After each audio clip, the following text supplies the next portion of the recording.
Masayang-masaya si Claudine Barreto matapos niyang makabonding ang pamangkin na si Julia Barreto. May inamin din si Claudine sa relasyon nila ng kapatid na si Marjorie. Nasa frontline ng balitang yan si MJ Marfori.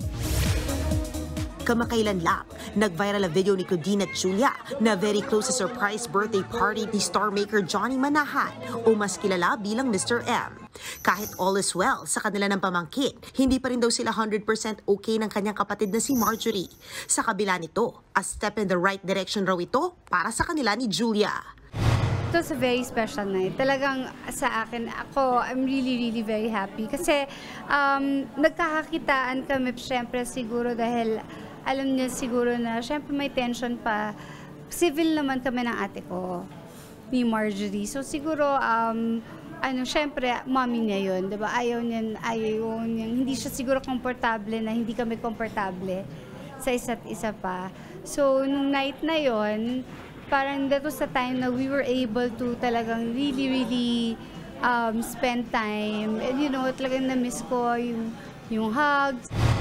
Hoping pa rin si Clown na mas maging close ulit sila ni Julia tulad ng dati. Nag-react din ang aktres sa pagkikita ni Julia at Bea Alonzo sa party ni Mr. M. Kahit natuwa raw si Claudine, nakaramdam daw siya ng kaba. Alam mo din ako worried nung gabi yun. Talaga din ako worried. Pero knowing naman Julia, hindi yan matapang na hindi yun parang ako Ayaw nga niya umakit ng stage na iya. Sinabi ko na hindi, sama-sama sa akin. Naniniwala rin siyang naka-move on na si Bea sa issue.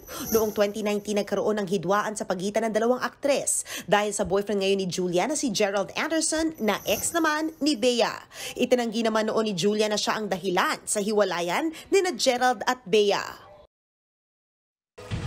Mga kapatid, ito po ang inyong K-Alaman Queen, Kalad Karen.